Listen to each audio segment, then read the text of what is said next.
Hello, everyone. Thanks for joining us. We're here with Suzanne Nadell. With an extraordinary 30-year career in journalism, Suzanne has led some of the nation's leading newsrooms, including WSB-TV, one of the top local TV stations in the country. Since Suzanne returned to WSB-TV as news director in 2019, the station has brought home dozens of Emmy Awards, regional Edward R. Murrow Awards, and a Gracie Award, which recognizes women in media. Suzanne has also led and worked in newsrooms in Orlando, Tampa, Pittsburgh, Tulsa, Fort Myers, and Johnson City, Tennessee. She received a BA in communications from Milligan College in Johnson City. She and her husband Michael have a teenage son and are active members of Atlanta Christian Church and live in Brookhaven, Georgia. Suzanne enjoys writing and speaking about life lessons learned from leading newsrooms, fighting off cancer multiple times, and growing her faith. Suzanne is an alum of Writing for Your Life, and her first book, titled Wired to Lead, Being the Leader the Church Didn't Think You Could Be, was recently published by Chalice Press. Yay! You can learn more about all of Suzanne's work at suzannenadell.com and, of course, chalicepress.com. So, Suzanne, congratulations on all your work, and thanks for joining us to talk a little bit about Thank you for having me. Great to be here. Very excited. it. Same here. Is there anything else you'd like people to know about you? Wow. That's a lot. That's a lot. It's, I think people always ask me what I'm most proud of. And I think, to know whenever you go all through all of that is that I think it's all intertwined. And that's a lot about what I talk about is the intertwining of all of those things, how they make us the person who we are and those experiences through it. So it's, everybody's like, what do you identify with most? Is it the mom? Is it the wife? Is it, daughter of a king? Is it the leader of a newsroom author? What is it? And we're all of those things, right? And I think that's kind of like my passion now, what I want people to know. It's like we're all whole and all of those experiences like are the whole. Very true. Very true. I wouldn't agree with that more. So as a three-time cancer survivor myself, I have to ask you, how you doing? I mean, what was your cancer experience like and how are you doing right now? I'm good right now. I have a lot of doctors. I have a lot of vigilant doctors. I am now, I think, 6 years out of the breast cancer, which was my most recent, a Hodgkin's lymphoma, and then I've had some skin cancers and then breast cancer. And it's interesting whenever you start getting a lot of doctors and they dig into things like how the certain ones are related to the other. But I'm in a time of vigilance. And I think when you've gone through experiences like that, you're never the same. But what I say, and especially kind of as I, go into this author time in my life and other things in my life, they've definitely made me more aware. I say this not as a downer. So it's if you take this on the surface, it sounds as a downer. It's not a downer, and I preface this. I am very aware of my mortality. And I think that's a lot of why you hear me talk about what I talk about. It makes you very aware. And we were talking earlier, I'm very aware that 2 generations ago I would have died 3 times already, but Yeah. I haven't. And there's a reason why I haven't. So what am I supposed to do? What am I supposed to enjoy in life? Overall, health is good. Yes, I've gone through chemo multiple times, radiation multiple times, ongoing meds, and that does change. I don't have a normal body of a normal 50-year-old woman. I'm probably more like a normal 60-year-old woman, but I'm here and I'm here for a reason. And that's good. That's good. I so know the feeling. Exactly, what you're expressing. And, I just recently started a new fundraising campaign for the Leukemia and Lymphoma Society, which I'd done before when other people had had leukemia or lymphoma. But now I've had it. So, I'm even more motivated since I survived it to, do that fundraising work for them. Yeah. It's a great organization. And for those of y'all who don't know, the Leukemia Lymphoma Society, so much of their research helps other cancers as well, because Oh, it's intertwined absolutely. with the blood cancers and everything. So a lot of advancements from other cancers have come from the LLS. So great organization. Well, all of the main medicines that I received during my chemo treatment were all sponsored in one way or another by LLS. Mhm. It was just like, oh my gosh, that kind of blew me away when I heard that. But anyway, very grateful, and I just want to help more people survive now. So, before we get into your book, I'm sure a lot of people are curious about what it's like to run a newsroom. Can you tell us a little bit about that, what that's like? Well, no day is hardly the same. It's it's it depends on the day. Depends on the day. These are interesting times. These are interesting times, not just because of all the news playing out, but when you're the news director, I'm also in charge of the business side of the newsroom. And I would say the industry, like many industries, is in flux and transition.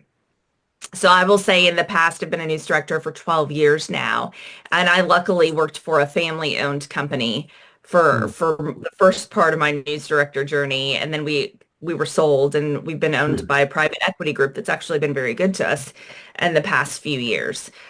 But all media is in transition, just like books, just like where people get books, where do people get their news? So it is a time where it is very stressful. I would say very spicy news-wise. Government-wise, it's been very interesting covering things legally, First Amendment under attack by some, truth being partisan. It's a weird, weird time, even though I would argue there have been similar times in history and even more recent history that people don't even, it's not all uncharted territory. It's very loud because of the state of media and where you get it, which is also impacting the business side, which goes Sure. into it. So business-wise, we've got to do more and more and faster, and honestly, with less people Mhm. because of the way the industry has changed, just like so many industries. Yeah, yeah, absolutely. So let's get in your book. As I mentioned, the title is Wired to Lead, being the leader the church didn't think you could be. So what led you to write a book, which is obviously a lot of work? Well, I always wanted to write this book as I got into adulthood. And I would say, especially in my cancer journeys, I always felt this kind of ministry pull, how to share this message. And what really got me, and I talk about this in the book, is I'm a preacher's kid. I grew up in the independent Christian churches and Churches of Christ, which is more of a conservative arm of the Campbellstone movement. So I never had the option. It was never really a clear option to be a full leader like my dad was in the church. And growing up, it didn't occur to me. That's just the way it was. I went to a Christian college. I ended up going into TV news. I ended up climbing the ranks. I ended up leading major newsrooms. And then as I'm getting more involved in church again as an adult, I'm seeing like a guy would walk into the church and he would automatically like get these leadership things. I'm like, I do more than that every day. Why am I not being asked to do these things? And then as I really learned my gifts from people in newsrooms embracing me, I was like, why weren't those gifts embraced in the church? So I thought there was a real message about Yeah. how we needed to catch women like me before it was too late. Because Mm, at the end of the day, resentment was starting to set in because the place I wasn't accepted fully as me was the church. I was mm. accepted fully as me in my career, but I wasn't accepted and my gifts not accepted in the church coming up. And at the end of the day, I don't want that resentment to set in with any other young girls or young women. And that's what it's about. Isn't it interesting how some industries will evolve more quickly than others? Very much so. And I think, you know, thought-wise, news industry and journalism, because of what we do, has always been ahead. Hmm. And that is just at the core of journalism. It's interesting that Chalice Press is actually the publisher of the book. Chalice Press was a sponsor of Investigative Reporter Editors Conference. Mm. Truth and journalism, I talk about this, go hand in hand. if you dig into the history of journalism, you see how they are actually intertwined. So it's interesting how in some circles, the journalists are looked at as evil people because at Yeah. the core of journalism, it's about justice. It's about love. It's about speaking up for the oppressed. It's about speaking up for the truth, which is why the disciples of Christ were very involved in the beginning. The Open Records Act, like Hmm. that, a church was involved in the Open Records Act. That's I about realize that. accountability. That's that's about truth. Hmm. So Hmm. it's interesting how you do look at that. And I would say because if you look at the roots of journalism, because it is speaking up for justice and speaking up for the oppressed, it is an area where having other people at the table has always been encouraged. Have we gotten it right? No. And I would say many of my fellow journalists of color would tell you there's still been a lot of room, and it's not that way in every newsroom. And if you would look at the leadership of TV stations, while mid-level, it's been very people of color, it's been a lot of women, but then when you get to the very top, there's been, you see a lot of white guys. But at the end of the day, the conversations, having the different voices at the table, and a lot of that has been embraced by amazing organizations like the National Association of Black Journalists and National Association of Hispanic Journalists. I came from a company though where we were led by, they call them, some people call them the female media mafia. Uh, the president of Cox Media Group for a long time that I was there was a woman. The executive vice presidents there were more women at the top, and those are the women who really embraced me and brought me up. Yay. Good for you. Good for them. So who would you say the book's most intended for? We had a lot of talk about this while I was writing this book. I would say most intended for people like me. And that was a challenge when you're talking about writing the book, because I remember the agent I got connected with, she's like, the problem you're going to have is women like you don't read a lot of Christian books. And I'm like, oh, that's interesting. But it's also for, and I say this in the book, I'm not going to change anyone's stance in that book. There's not a big like convincing part in the book about why you need to change your views, even though I drop a few little hints in there. I do want people just to think about in the church as well, no matter where you stand, what it is that you may be unintentionally doing that is quashing the spirits of women who are wired to lead or girls who are wired to lead. So I'd say two parts, people in the church and then women like myself. And at the end of each chapter, there are action items and thoughts and thought prompts for both of those areas. Because I thought Brad, the publisher of my book, wrote a great thing on Chalice's website where he said, the disciples of Christ have embraced women in the pulpit for a long time, but there's still only 25% of the pulpits are filled by women. Hmm. So I would just challenge before someone says, that's not for me. What are you unintentionally doing? Maybe you are still unintentionally quashing the spirits and that of people that you don't realize. And that's who it's for too. And those who Well, intentionally do it as well. yeah, yeah. I mean, I would say not only women like you, but younger women like you, because your book is full of these life lessons, right, that you learned over the course of several years. And so for younger folks that don't have that degree of experience or that breadth of experience, I think it's particularly useful. Yeah, and I was talking to my boss, Marion, who is mentioned in the book quite a few times. I'm always like, you're a hero in the book. And she's like, not everything you write in the book is good. I was like, but they were life lessons I learned in a newsroom. And it would be beautiful if I learned those in a church. But so many of those things we talked about more in a newsroom than we ever did at church. I was an adult before I heard a sermon about racial injustice. An Hmm. adult who grew up in the church and went to a Christian college, but yet we talk about that in a newsroom every day, bringing up women and not cutting them down.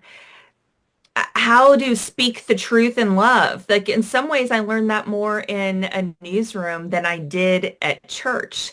Bible-based principles And yeah, those are the life lessons, the leadership lessons that align with faith. So I would say yes, any young woman who was wired to lead, who wants faith-based lessons, great for them as well. Yeah, absolutely. Absolutely. So your book is divided into four sections, and particularly I like the fourth title, Be the Solution. Can you talk a little bit about how you decided to organize the book? I had an amazing woman who helped me. Her name's Carolyn Reedmaster. Part of the journey, as I told the folks who are listening to this, you were part of my journey. I found the website whenever I started writing to learn connections, and I think you connected me. The publisher I ended up going with was on a Yeah. list of some other people who who gave me guidance. I randomly couldn't sleep one night and had emailed Katie Cole, who was the author of Developing Female Leaders, who was Mm, written for churches on developing female leaders in the church space. And she got back to me within 24 hours, and I told her my story. And she said, I'd love to connect you with the person who helped me write my book. And mm, Carolyn mm, Remaster is her name. And we went through this great journey. She basically helped me get it over the hurdle. I had all these ideas and I would just write. Her first thing to me was, I just want you to write it. Just write. And you'll enjoy this and some of your listeners will enjoy this.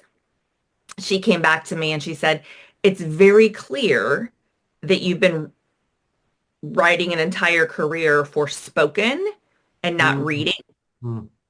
and journalistically. She's like, you're very concise, you're to the point. She's like, you can't read a mic drop. Like you can speak a mic drop. And there were parts where, so she just told me, and it's interesting. I'm talking to you all from a 120-year-old farmhouse in Carthage, Missouri, near where my parents live. And it was this spring break 4 years ago that Carolyn and we sat down and wrote an outline. And this is what I want you to do on this spring break. If this spring break is dedicated to writing, just write. Just write through it.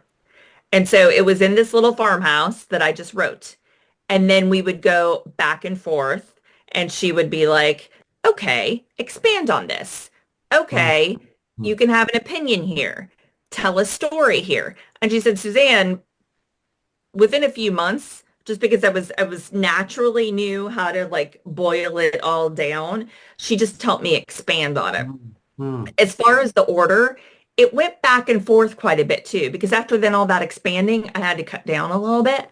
So we just kept on re-massaging it and reworking it. And it was good for me. And I'm glad I was in a space. I was able to have someone work with me on that. And I would say authors who can't afford that, there are authors who are willing to like exchange that and do it for each other and just like, Yeah. and read and just give feedback. I feel very blessed. I was able to have someone work with me on it. It's what she does for a living. Uh, but it was a lot of massaging. And some of it, we ended up cutting out some chapters and just like that's for a future book or a blog. Like it doesn't fit like where we thought it would fit. And that's where I'd also say to people too, in going through those different areas is don't be afraid. We talk about this even in news stories. It's you have to like sometimes cut the things you love the most because it just doesn't fit and it can maybe go someplace else. So it Sure. was a journey and it was constant massaging and it was being willing to accept the feedback. I will say this. She said it was a joy working with me because I didn't get upset when she made suggestions. And some of the other editors with the publisher said that. And I do think that's because I had a newsroom background where Ah, we copy edit people's stuff every day. So I know that's not personal, but they say a lot of authors take it very personally. mm. And it was interesting that I didn't take it personally. And I do think that's because I'm used to that process every day. I can totally see how that would be the case. Good for you. So one of the statements you write in the book is, others have told me I have reached more people by leading a newsroom than I would have reached from a pulpit. Perhaps they're right. I can totally understand that, but can you talk a little bit about that distinction? Yeah, that came from a story. that I share when I was talking about that resentment and frustration with a fellow Christian who is in news. And she told me that at dinner. Mm. And it's interesting, right? Think I have. And a lot of people have brought up that quote. They're like, you have. And that's part of, I guess, the journey that God had me on, that this resentment that I would have that I couldn't take a pulpit in my eyes based on my upbringing and things people told me led to me having this place of speaking. What I say to folks about that though is remember you've got a voice wherever you are. Mm. And while we shouldn't limit and quash people, wherever you are, you have a voice. The college I went to is Milligan College in Northeast Tennessee. And one of their mottos is Christian education, the hope of the world. And the thought behind that was we're only going to reach people if we have Christians in all professions everywhere, not just training preachers and teachers. We've got to train everyone. I think that's true. And my message would be whatever your path was, don't forget that you have a voice and you're in a place of influence and Mm. embrace what that path was. Even if you think the path could have been a little better, embrace the path because there's a reason why you took it. Mm. Very good, very good. So, your book is filled with lessons learned, and one of the things I love is that you're not just telling stories, but you're drawing conclusions and stating those conclusions. That seemed to be important to you. Yeah. If you don't take something and move it forward, what's the purpose of it? Yeah, yeah. It's like in the solution section when I had some aha moments in 2020 about racial injustice and realized how I had been part of the problem. And a black woman who was a leader in the newsroom said, "Okay, now you know, what are you going to do about it?" We can have all this knowledge. We can say all of these things on social media. We can write all the books. People can tell you and give you constructive criticism on how you can be better all the time. You can learn a lesson. But if you just keep repeating the same mistake over and over, what's the point? What's the point? So, yeah, draw the conclusion. What's your action item? How do you move it forward? Because knowing is just half the battle. It's like emotional intelligence. Like my first part of my emotional intelligence journey was like, oh, well, that wasn't a good emotionally intelligent response. Well, what am I going to do to change that in the future? What are you going to do to move the ball forward? Well, it's been surprising to me. I read a lot of books, right? Because, I do interviews with authors launching new books. And you'd be surprised how many books maybe are great in an analysis, but not so much on, okay, what do we do about it? So, I was glad that you didn't fall into that category. That's what meant by, that you were stating conclusions, not just, telling a story. Well, and I want this to be something that sparks conversation and action. And so to kind of make them full circle moment. And my hope would be that like, some discussion groups and some congregations and Mhm. stuff come out of it as well to do that. I mean, we can say we suck and we're doing awful at something over and over and over, but if you're just wallowing in that, go Mhm. forward. So yeah, that's my hope to your point is that people can really use it for little groups. I spoke at a reading club, last week and the women came out and they're like, okay, what do we do? Like, we're talking about these things. What do we do? And, a bunch of them ended up going to a March Saturday. They're like, that's something that we felt we could do. Like, we talked about what can we do?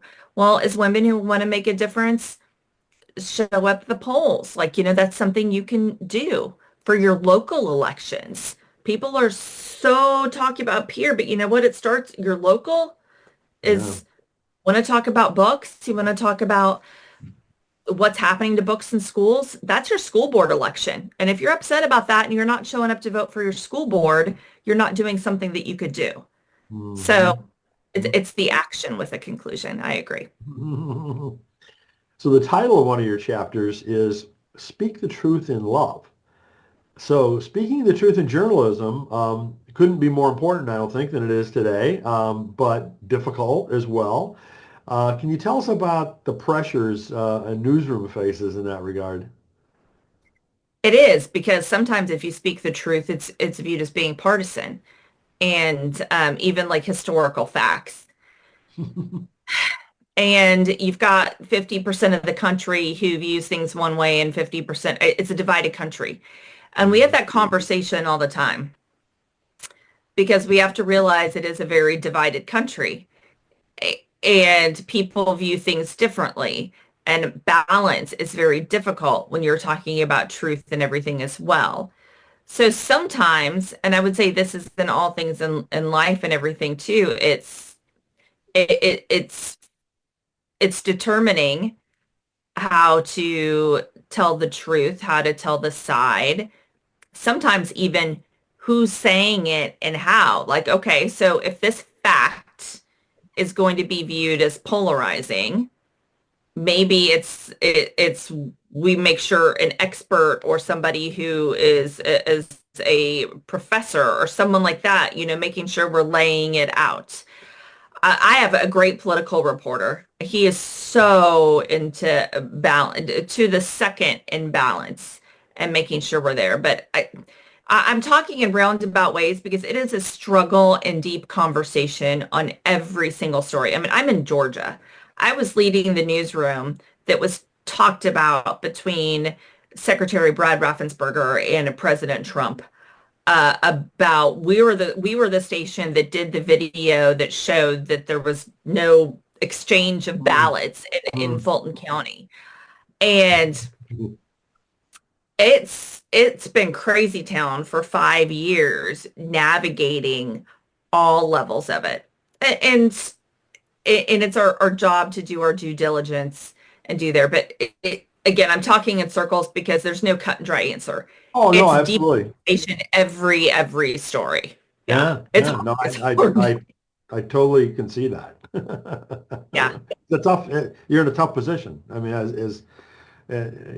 there's a lot of gray, right? there's a lot of That's the gray, and you point. know what? Some of it, and what we talk about is letting each side also say what they have to say, and then going back and forth and laying it out. Truth is often in numbers. It's taking a look at the data to see what's happened, giving that context, perspective, and relevance. We talk about that a lot. What is the Mm. context? What is the perspective? What is the relevance of what's going on? What is the historical data?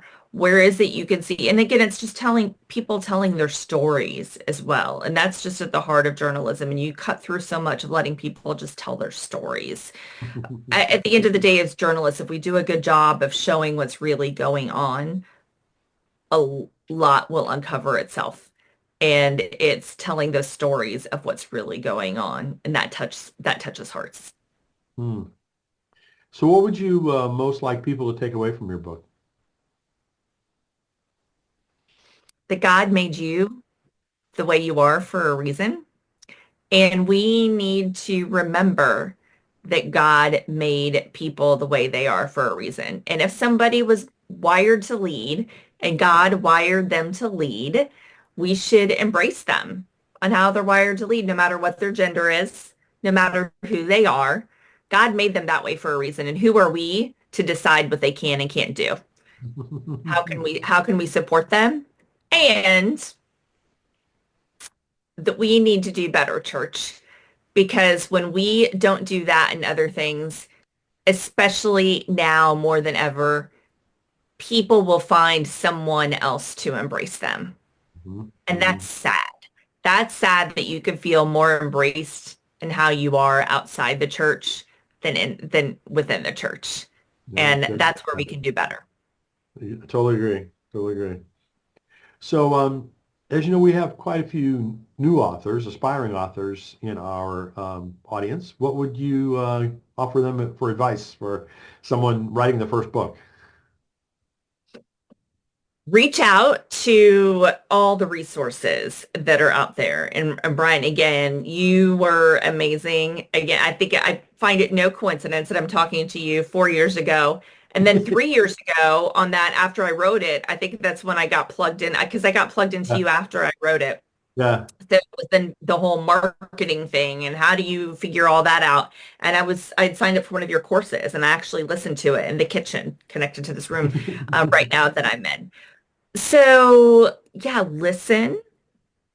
This is one thing I find with new authors where they don't get off on. It's hard to be an author and it's hard to get out there. And this is like coming from somebody who runs a high profile newsroom and I've got a pretty good Instagram following and all of these things and it's still difficult. And then it's interesting in author space how everybody wants to argue about how, well, I don't want to do that. There are some things you got to embrace and figure out and do because it's just the world we're living. And if you want to be published, you got to embrace that. So be open to what they're talking to you about. You know, when it comes to marketing and brand building, it's the world we're living in and it doesn't have to look the same for everyone, but you got to figure out what that's going to look like for you. And I would say don't be afraid to reach out because what I have found in entrepreneurial world, I'm kind of going to be phasing out of the newsroom soon and doing some other exciting things. Oh, good. So, yeah. So people in entrepreneurial and author world are so nice and so willing to help. So ask your question and ask for help, and there will be people. Amen. Amen. It's really a wonderful community in that regard. But my next question was going to be, so what are you going to do next? And you just kind of led into Yes, that for me. Can you I talk just anything led about right that or into it. not? So I'm gonna try to write 3 chapters of my next book next this week. Good. I'm actually going to be transitioning out of the newsroom daily. I'm still going to do some consulting work. It's been 30 years this year, and with the health challenges, I realized that the entrepreneurial, the leadership space and everything that the book, even just trying to get the book out has led me to has been really awesome. I'm currently now CEO of a new group called She Leads Church. It's actually not a new group. We acquired it and we're gifted it. And we had a virtual conference in March. And God put together many women, but 5 of us who are co-owners on different levels and on the board. We didn't even know each other a year ago, and we live in different parts across the country. And we feel called to take what was started in 2019, 2020 by someone else and to take that and run with it and provide a space for women who are either in church leadership or in leadership in corporate world who are women of faith and to empower them, whether it be connecting them with coaches, connecting them with people who can help them write a book, with conferences, cohorts, retreats. So that is really exciting. Building something from the ground up with some folks is really exciting. But what we found is we have our first meetup this week. We had a virtual conference last month, and then we're starting a monthly meetup. We were kind of late out of the gate and we're like, do we want to stall on a month or do we want to keep the momentum going? We're like, well, we'll just keep the momentum going. If it's 20 people, it's 20 people. And when we posted, we're doing a monthly meetup on Thursday on grace over grind, fighting perfectionism, which I think I write about this in the book. I think it's a real problem, especially among women in the church. Like we feel like we don't go where we're called because we feel like we have to do everything and we feel like we have to do it perfectly. Within 24 hours, 80 people signed up, and now we're way over that. Like there, Awesome. there is a need for a place for women of faith who are leaders, and we're seeing where that takes us, and that's really Excellent. exciting. So I'm going to be That doing that is. and speaking more and writing the book and then doing some news consulting because I can't get that totally out of my system yet. Well, good for you. I mean, that is so outstanding to hear, Suzanne. I mean, isn't it interesting how impact on someone's health has a tendency, you're serious, is what, like you and I have gone through, has a tendency to, I think, foster innovation. Because you kind of as you mentioned earlier, you kind of realize your mortality. You realize you only have, X amount of time on this planet, and as Frederick Buechner would say, use it as bravely and courageously as you can, right? And so, the fact that you're going out on your own in some sense now and doing something that sounds like it has huge amount of impact potential is just wonderful. Well, when it came time to write the book, and it was like a year or two after the breast cancer, and in my contract, because I run a newsroom, there are all these non-competes, and they own all the work I do and all of that. And so when I partnered with Carolyn, and I was saying, oh, and then I've got this whole non-compete ownership, all of this kind of stuff in it. I don't know if I should get a intellectual property attorney to get something saying it wouldn't. And she said, just ask them, Suzanne. Just ask them. So I went and I just asked my bosses, and I phrased it like this. And then when my next contract came up and there was talk about how much time I was spending, I said, here it is. If I'm told that I have cancer again, I am fully aware what it is I would regret not doing in life. And I would regret not pushing to get this book done. And you're right. It does make you think about what would I regret not doing? And sometimes you just got to go for it. Yeah, it does bring it home. Good for you. Good for you. Well, again, this is the book, Wired to Lead. Um, Being the leader the church didn't think you could be. So check out SuzanneNadell.com and ChaliceBreast.com. And what's the domain name of your new effort that you just told us about? She Leads? SheLeadsChurch.com. SheLeadsChurch.com. Great. Awesome. Well, Suzanne, many congratulations on all of your wonderful work and best wishes going forward. Thank you so much for joining us. Thank you.